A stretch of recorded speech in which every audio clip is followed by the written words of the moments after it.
Safest place to enter any conversation or any negotiation is neutral. There are lots of people that are waiting for permission to do great work. There are lots of people that are waiting to be chosen, but they're not knocking the door. They're not putting an ask out there. What if the difference between success and failure came down to just a few words? Phil M. Jones has spent his career studying one of the most powerful forces in business, influence. As the author of the best-selling Exactly What to Say series, he's helped millions of people communicate with greater confidence, clarity, and impact. Influence is a superpower. Done right, it's something you do for somebody, and done wrong, it's something you do to somebody. If you influence somebody to make a good decision that they're going to be proud of in 6 weeks, 6 months, 6 years, sleep well at night. If you influence somebody to make a decision today that they're going to regret tomorrow, and you know it, maybe choose a different profession. From boardrooms and sales teams to entrepreneurs and global brands, his strategies have transformed the way people persuade, negotiate, and lead. Today, he reveals the psychology of influence and the exact phrases that can open doors most people never even reach. Every human being on the planet is a lead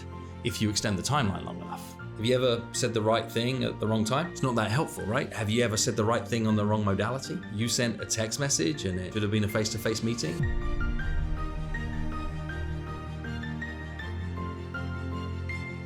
Phil, welcome to Pareja Unfiltered. I've been looking forward to having you on. We serve a lot of the same humans. Mm-hmm. I know of you and I'm excited to have you here. You're the author of Exactly What to Say, which to me is super interesting because it's kind of my thesis in life. Okay. I have a keynote that I do for our agents called Words Matter. Mm-hmm. So I've been looking forward to having you on, and I just want to jump into your story. So the first question to kick it off is, when you started a business at 14, mm-hmm. how did that start to shape your communication style? I mean, my 14-year-old business was me simply knocking on the doors of my neighbors and asking them if they wanted their cars washed. And by the age of 15, that small business was making more money than my school teachers. I had kids in the year below that were doing the bulk of the car washing, and I was managing the operation. But I think what it taught me ridiculously early was this importance of asking. There are lots of people that are waiting for permission to do great work. There are lots of people that are waiting to be chosen, but they're not hypothetically knocking the door. They're not putting an ask out there. And then it got me obsessed with how to ask and what are better ways of being able to ask, and how do you find the right time to be able to ask, and how do you find the right verbiage to be able to ask in a way where it doesn't sound needy? How do you find ways of being able to ask that increase conversion or competence? And that's really been the thesis of my life's work since, is how do we ask for what we want more freely with more confidence and more competence? So a follow-up to that, my journey, I started my first time making money outside of selling like gum or lollipops at school was waiting tables at Outback. Yeah. And I could consistently out-earn anyone depending on the section, like independent of section. Sweet. And subconsciously, I found myself going, well, do you want the little beer or the big beer? Right. To a guy on his first date. Yes. Right. And, do you want the little filet or the big filet? Right. But I think it took me years to realize what I was doing. Sure. When did that self-awareness kick in? I think the minute that you start being asked to train. So when you're being asked by other people, like, how do you do that? You have to go back into your body of success and then reverse engineer it. Because you then have to ask yourself that question, how do I do that? And then you start to build systems and models and methodology, and you start to realize there's a recipe for this. It's not the gift of the gab. It's not some people have it and other people's don't. Like, there's real method that can exist to being able to ask more freely for things in life. So I think it wasn't until I started being in senior leadership roles in my late teens, early 20s, and having to then translate information towards other people that I started to realize, oh, there's something to this. This isn't just a inherent skill. This is something that can be learned. So that takes me to my next question. What's something you believe about communication that most sales trainers around the world would disagree with you? I mean, just one thing? Just one? Any of them. I mean, what do I disagree with? I think I do disagree with this sort of always be closing type methodology. I think we should always be curious. I think that there is way more opportunity that exists if you explore the size of the possibility before you try to be able to launch straight into transaction. And we see this in the real estate space is, people are pushing for the listing, and often don't have any idea to the scope of the opportunity at large, and leave with a fraction of a yes as opposed to the real suite of offerings that they could have got from that. Other things that I think I have some conflict and confrontation with is the hustle culture that is somewhat attached towards winning in a sales environment. Is You have to be the alpha, you have to be hungry, you have to work more hours and put more in than what other people would do. And, it's the number of dials, it's the number of reps, it's the number of outreaches. There's a lot about like, how do we increase activity and then reward increased activity? But the same level of discipline isn't brought towards like, how do we elevate the skill? And if you can have a lot of people operating mediocre, you can create big businesses. But when marketplaces get compressed, like you send in like SEAL Team 5, you don't send in the Navy. Like there are people that have higher levels of competence to be able to win more than their market share. And very rarely are people talking like, how do you win more than your fair share? In what you just said there, I also recognize I've seen people still say the wrong thing, even when they know better. Sure. Right? So how do you reconcile? Why do you think people still do it the hard way or the wrong way? Is it force of habit? How do you rationalize that? I mean, there's a lot of reasons. The right way isn't necessarily the easy way. It's also often the slow way. We are fundamentally lazy creatures. We want to jump straight towards conclusions. I believe that one of the greatest expenses to many a real estate professional today is their experience. They're so experienced at what they can do. They can show up a fraction of prepared, a fraction of polished. They can put themselves into an awkward situation knowing they can get out of it, that if they simply approached it with a greater method, they wouldn't have needed to dig themselves out of that hole. So the reason we do it is we're lazy. The other reason that we do it is sometimes we're scared. And fear is a real factor that exists, is that lots of people are playing hungry. And by playing hungry, I don't mean that they want more. I mean, they need more. And that has an undertone of desperation. That has an undertone of like, I need to win today. The safest place to I call it commission breath. Yeah. For any salesperson. Yeah. And sometimes it's even worse than commission breath. It is disordination. It's like they are in a situation where they are anxiously looking towards the other person to be able to save them. And they're looking for this moment to be able to save them. The safest place to enter any conversation or any negotiation is neutral. It's not, I'm going to win this fight, I'm going to win this argument, I'm going to win this business, I'm going to win this listing. It's, I'm going to step into this conversation to explore the possibility of like, is there a fit for us to be able to collaborate together to achieve a mutually agreeable outcome? It's a way safer place to play from. But the only way you can do that is be okay to walk away. And most people aren't okay to walk away because they don't have enough future opportunities to be able to work through to say, if this one's not right, the next one is coming. They hedge too much on this one needs to be a win. What comes first, the opportunity or skill in that framework you just described? I mean, skill cannot exist without experience. Confidence cannot exist without experience. If skill or confidence exists without experience, it's typically arrogance. And that will take you so far, but then it will get you found out. And then what will happen is you'll have disdain and dislike, and people will decide they don't want to do business with you. Not because you can't, they just don't like you. So that, becomes a factor. Skill comes from repeated experience over a period of time with refinement, which means you've got to be okay at practice. You've got to be okay at the self-discipline of review and refinement, review and refinement, review and refinement. And many people come out of an opportunity and they don't do the work afterwards to say, like, what did I learn from that? What did I do well? What do I want to repeat? What do I want to do again? What do I want to change for next time? They just don't do that work. So the skill plateaus here. The opportunities are abundant. Like, we are here for a group of real estate professionals, and it blows my mind still that real estate agents pay for leads. I mean, every human being on the planet is a lead if you extend the timeline long enough. But people are just shooting in this 30, 60, 90-day box that says, I only want to work with somebody when they're ready to shoot, when they're ready to score, when they're ready to transact. That's where it gets clunky. So they only get to play and practice the skill in a high-stakes environment. They don't master the skill or elevate the skill when the stakes are lower, further out. And people could be working a way bigger body of business if they took a longer-term view, and their experience would grow, their skill would grow, because they'd be having more meaningful interactions. Let's take real estate agents now and how terrible they are at follow-up. Like, we say things like the fortune is in the follow-up. We tell them to keep checking in, touching base, circling back, having conversations with past clients, their circle, their sphere, and all these folks. And what they actually do is they bruise the relationships. They bruise the opportunity, and they destroy the opportunity of future business because they add no value each and every time they show up. Here's one of the simplest examples of that. You'll have agents in your organization that every day are calling people, closing that conversation by saying, if there's anything I can ever do to help, please don't hesitate to ask. call me, contact me, reach me. I'm always available for you. Which one is a lie? And two, if you are offering help through the form of if there's anything I can do to help, then call me, that is not helpful by definition. You're saying I have to define what help looks like and then come to you for help. Like, it's not 1946 anymore. We have to get better than that and say, how do we master the skill of being useful? Because useful is valuable. Value then sort of aggregates over time. It appreciates over time. And that's how you end up in marketplace of one, through keep showing up and adding value. But you're not saying I added value. You're truly understanding what valuable is. And I think this is one of the biggest complexities that many sales professionals don't have today. They don't know how to communicate value. They know how to communicate things and stuff, but not value. Can you pick one magic word and show me how it works live? Yes. Just agreeing to it. Well, you asked me, could I? You didn't say which one. So I'm just proving the precision of language sometimes, right? And being a little bit of a pain on purpose.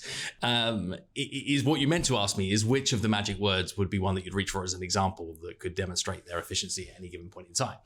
And there are plenty. But one of the simplest of techniques I'd reach for is a technique called labeling. We live in a world right now where what people would hate to be able to consider is labeling things. We don't like to label people, label groups. We try to think that there's equality. But if you walked into a pantry and every single jar was sealed and you couldn't see inside and nothing had a label on it, you probably wouldn't find what you're looking for. So we like to label things to be able to create order amongst chaos. Same exists in word choices.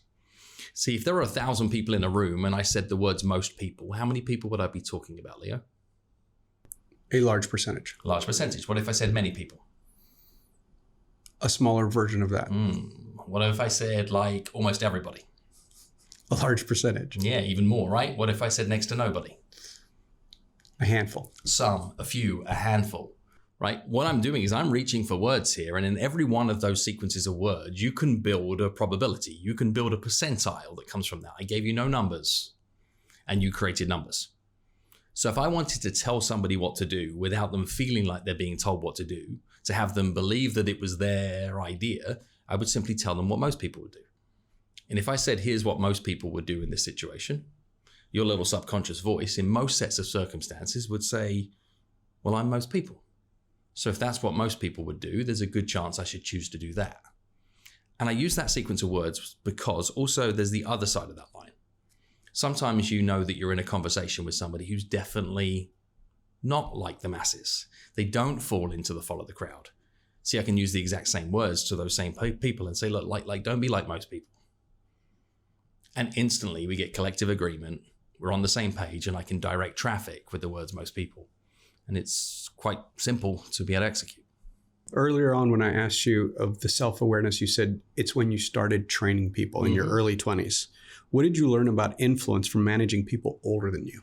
Ooh, I had the joy, only upon reflection, of managing large teams of people of which almost everybody was older than me.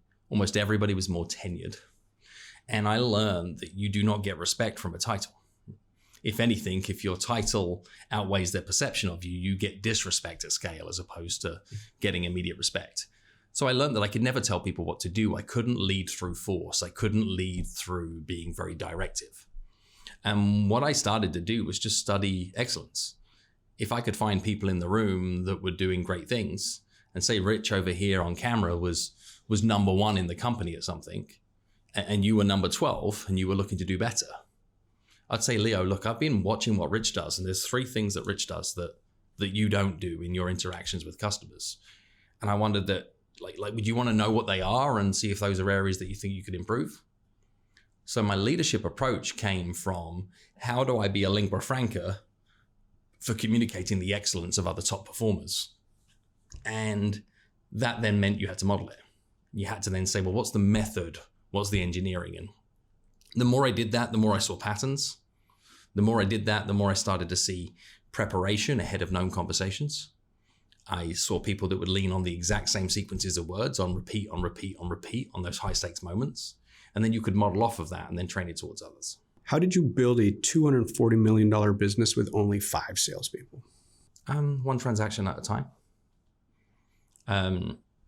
Hyper leveraged is we were selling overseas investment homes in Cyprus. And we built an introducer network through independent financial advisors. So instead of finding clients one at a time, we'd leverage through finding independent financial advisors who would introduce us to 6, 10, 12, 15 of their clients.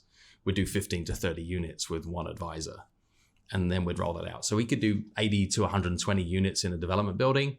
We'd sell it out in 6, 8, 10 weeks, but it was through a referral introducer network. And what you do is you get the transfer of trust. Like if you can win the respect of somebody who has the respect of other people, we could offer them a quick to act upon transaction without them having to overthink it, with a side door entry where we didn't have to win credibility up front. I'd rather slow the process down and get masses of inbound business to convert a 95 to 100% conversion rate than try and get through 1,000 people and kiss a load of frogs. So that's really how we did it, hyper leveraged. And we do the same with the speaking business today. They do the same with much of my business. It's inbound. It's find one influential person that can open up the doors into dozens of other relationships, and it stops you needing to knock on doors. It's actually a good point. I think I've had at least 3 or 4 of my agents introduce me to you, right? Over and over again. Right. And it's the safest way to start any business relationship, right? Trusted professional introduces another trusted professional. Business moves a lot faster. After training people in 800 different industries, what's the most common mistake you see across industries? Lack of preparation. That's simple. Think about the number of meetings that people step into that they only start thinking about getting ready for when they're in it. And you'll see this in your business, is people showing up on listing appointments, like scrolling the notes as they're walking up the driveway, or thinking about what they should have, could have done differently when they've left the home. If they did that work up front, their conversion rate would be higher. I think the other recurring problems that show up on repeat is just a lack of ability to play the long game. People are so very, very short-sighted on what success looks like, they miss the opportunity to be able to win the bigger picture. And they're so obsessed with winning the day, they fail to play the game. And the game is way longer. We see this in every industry, that people are measuring success in a 24-hour window, a 30-day window, a 90-day window. They're not catching the stuff that actually compounds. And business growth and sales and relationship and business building is the same as investing money, right? It needs time to compound for you to get the appreciating returns, and people miss it. So this next one is a personal fascination I have. Okay. I have been a student of communication my entire life. My father has a PhD in communications. My mother has a PhD in psychology. I joke I was bred to sell stuff. Wow. But I've spent a good amount of my adult life like obsessing over it, reading about it. And I think if you get really good at it, it could actually be a dangerous line between persuasion and manipulation. 100%. And I think most salespeople that are taught kind of the hustle stuff, ABCs, always be closing, that's where they have high churn, low customer satisfaction. Right. Where is the line between persuasion and manipulation? Because if I were to say, I don't want to do, The Prince or 50 Laws of Power. You're right. But where is the line, and how do you stay in the consultative portion of the world? I mean, influence is a superpower, right? If you have the ability to influence other people's behaviors, thoughts, and actions, it's a superpower.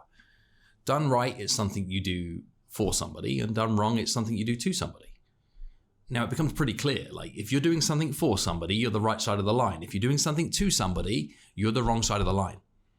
If the benefactor to the outcome isn't the other person, you're making a mistake.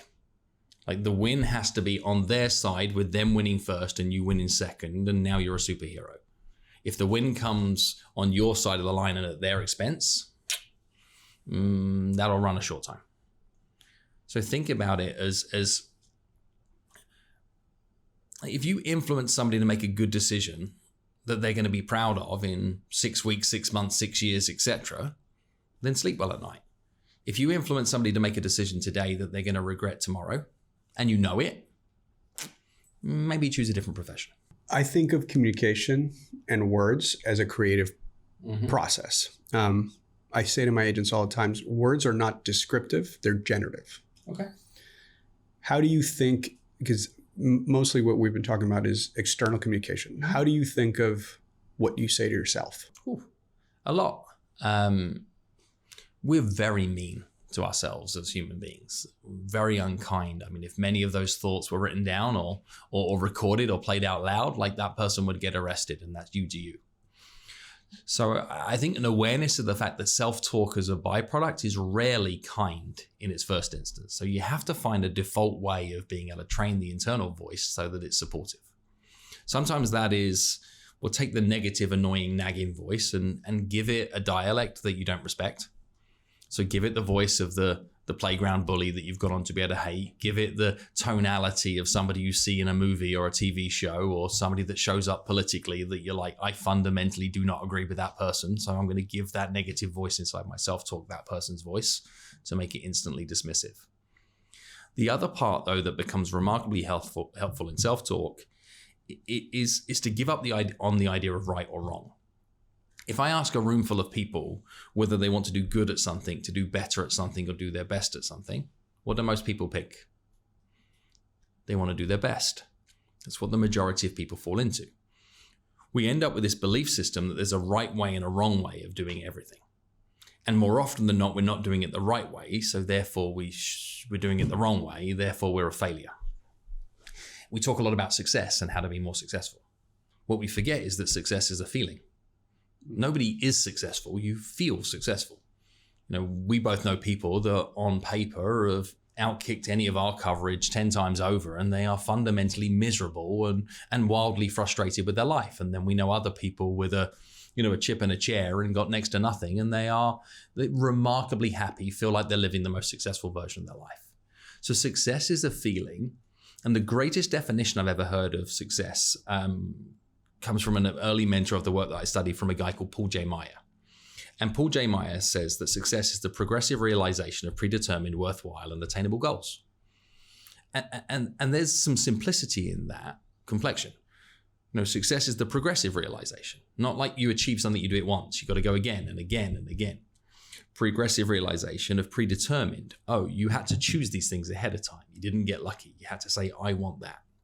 Progressive realization of predetermined, worthwhile. Well, who decides worth? You get to decide what's worth it. Progressive realization of predetermined, worthwhile, and attainable goals. Like, you've got to be able to reach these things. You've got to be able to achieve them and then go again and again and again. So the self-talk that then becomes supportive isn't, did I do right or did I do wrong? It's, what did I learn and what am I going to do next? What did I learn and what am I going to do next? What did I learn and what am I going to do next? We run a simple playbook that follows every activity. I said that most people don't review. Here's a framework we use for review that pulls all this together. It's following anything you've ever done that has been important to you. Could be a presentation, could be a listing appointment, could be the day that you decided to be able to reach for higher fees, could be a meeting with a team, could be 1,000 different things. Is if you do an activity that's important, following the completion of that activity, sit down and write 2 lists. The first list is, what did I like best about how I showed up today?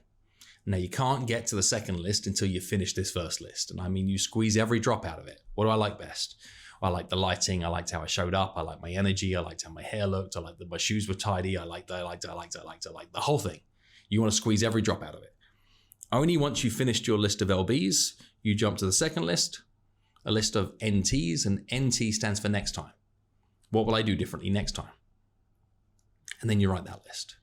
Look at the difference in self-talk between a list of what did I like best and what will I do differently next time versus what did I do right and what did I do wrong, which is what most people do in post-game analysis. And what do they focus on? Everything that went wrong. You watch the post-game analysis from an NFL game. What do they focus on? Look who messed up today. Look who fumbled. Look who made a mistake. It captures our attention to go for what's wrong, but what's helpful is building on what's right and getting ready for the next play. And that would probably be one of the most helpful approaches to self-talk, is stay in the messy middle. Ignore the bookends of right and wrong and play in the gray space, knowing that better will always beat best if you give it enough time. If you do better tomorrow than you did today, if you do better the next day and better the next day, it will outperform anybody else's best. And this industry has proven this with even brokerages that were nothing a decade ago that are now, really shooting for high levels of market share. It's because they did something better and got better and kept getting better, whilst other people stayed the same, proclaiming to be the best. Why do you think your book has become one of the most listened to nonfiction audiobooks of all time? Just got lucky. That's a lazy answer. It's not the truth either. The book was engineered to be successful at that level. The form follows the function. It is a book for professionals that want to get better in the spoken word. It would be unsurprising to me that the audiobook outperforms the print book. It is a book about spoken word delivered in spoken word by the author. Like, there's some of that methodology that comes in. Also, the book is a 72-minute read. How long are most books? No idea. 8 hours. Mm-hmm. So like, people think about like the big book that you go buy. Like, how many books have you said that you read that you didn't really read? You understood the big idea. You didn't go through the 100,000 words in the book. You took the big ideas out of it, you syndicated it, and then you synthesized the ideas that were useful to you. That happens with a lot. And I ask people, like, have you read Simon Sinek's Start With Why? And people are like, yeah, I've read it. I'm like, you mean you've read it cover to cover? They're like, no, I watched a 6-minute excerpt of the TED Talk on YouTube, and I've got the book on my website, on my bookshelf, and I understand the premise. Got it. So you haven't read the book.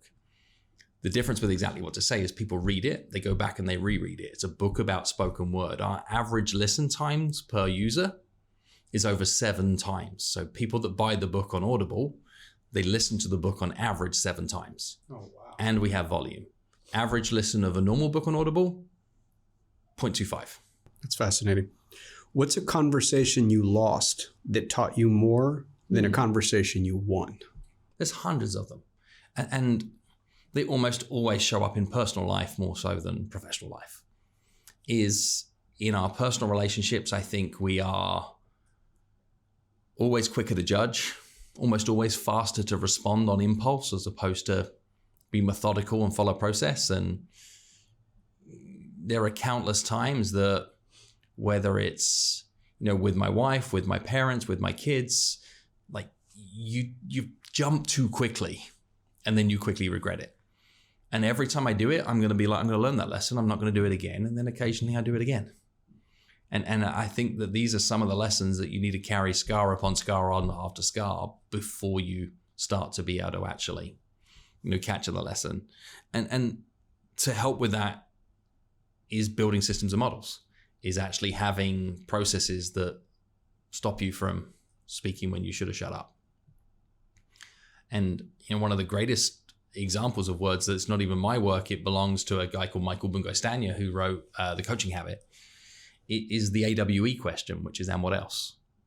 So like, when somebody shares something with you that they're unhappy with, or they're looking for input in, or they is asking, and what else? Not tell me more or keep going, just ask, and what else? And get more context before you show up with your content. Reflecting on where you started in your 20s and showing up prepared, what do you think's changed about influence from your 20s to now? I think the fundamentals are still the same. And I think there's a lot that will almost never change, has never changed, and will likely be the same forever.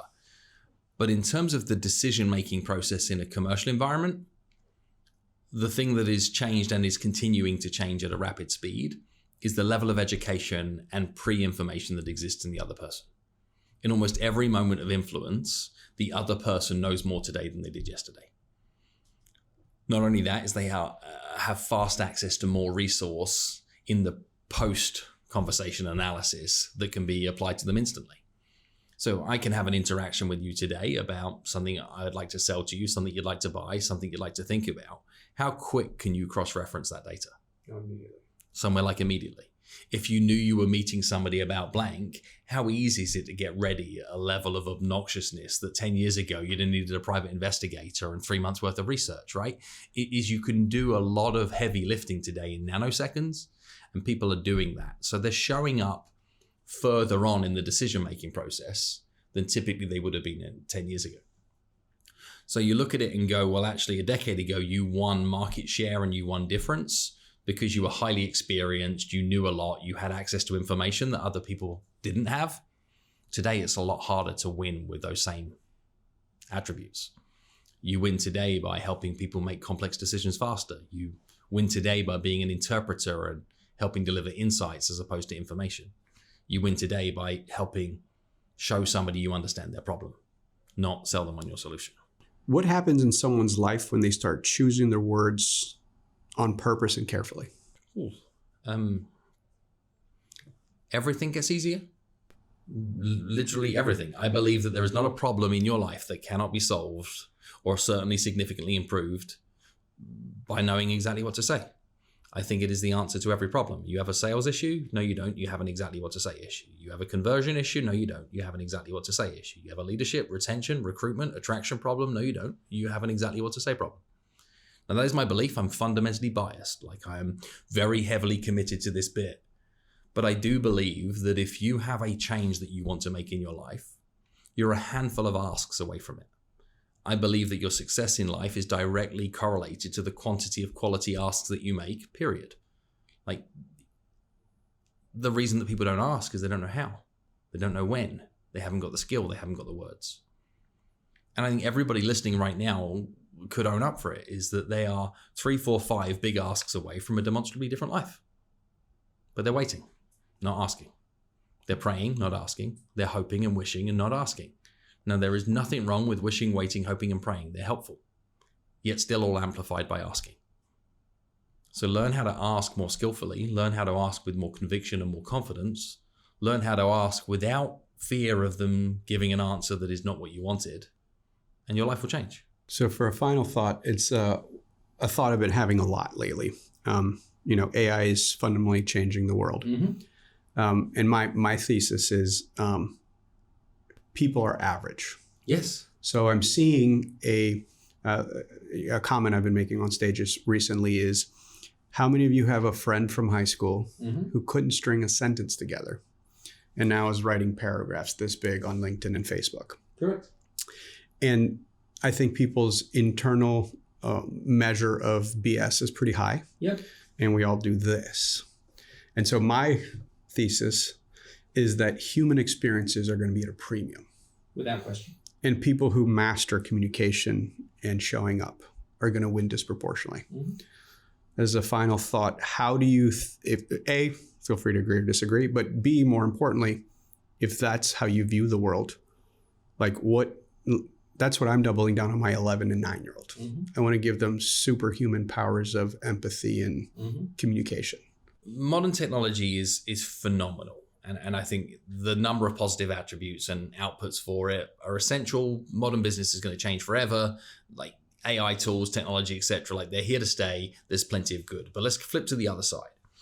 Is a challenge that I have around communication, the same puzzle that you're talking about here, is a large number of people are delegating much of their output to communication to a large language model, and then it's spitting things out. But the real challenge then becomes is that same group of people are delegating the synthesization of that same content to an AI tool that is now going to read, summarize, and be able to deliver that information back. So what we've got is something that didn't happen, read by somebody who wasn't there, that then is producing insights. Like, what's wrong with us people? Like, it didn't actually happen. You didn't write it, nor did you read it. It was a non-event. And then we're treating it like it's literal. Now, there's the other thing is you can ask AI to produce something for you. So I can go to an AI tool and say, can you produce me this graphic design in the style of Picasso? And it will say yes, and it will do it. I too can go to my 7-year-old daughter and say, hey, how about we do an art project? And why don't you do it in the style of Picasso? And again, she will do it. And in both of those circumstances, we still don't have a Picasso.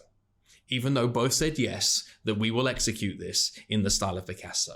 You don't get the output that you think you've got just by giving it an input and then expecting it to be true the other side.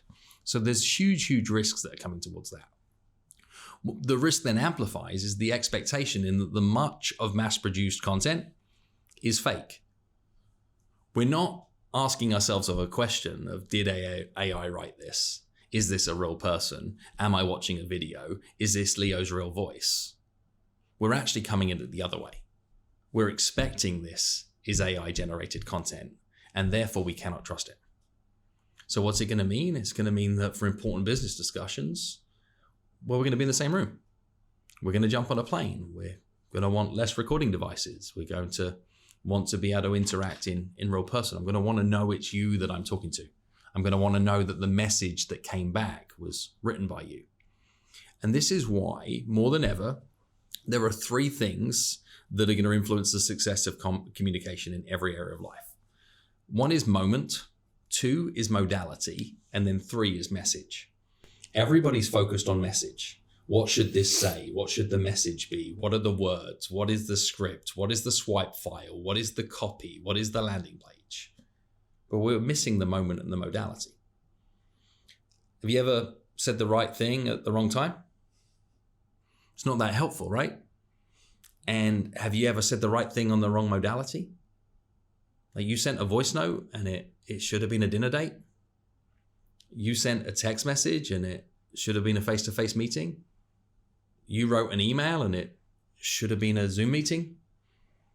If we don't slow down and say, am I delivering this message at the right time, using the right communication modality, every message is going to fail. And in the sea of noise, this is ready, this is aim, this is fire. What the world is doing right now is it's firing without being ready, with nowhere to aim at. Like it's got it mixed up and the wrong way around.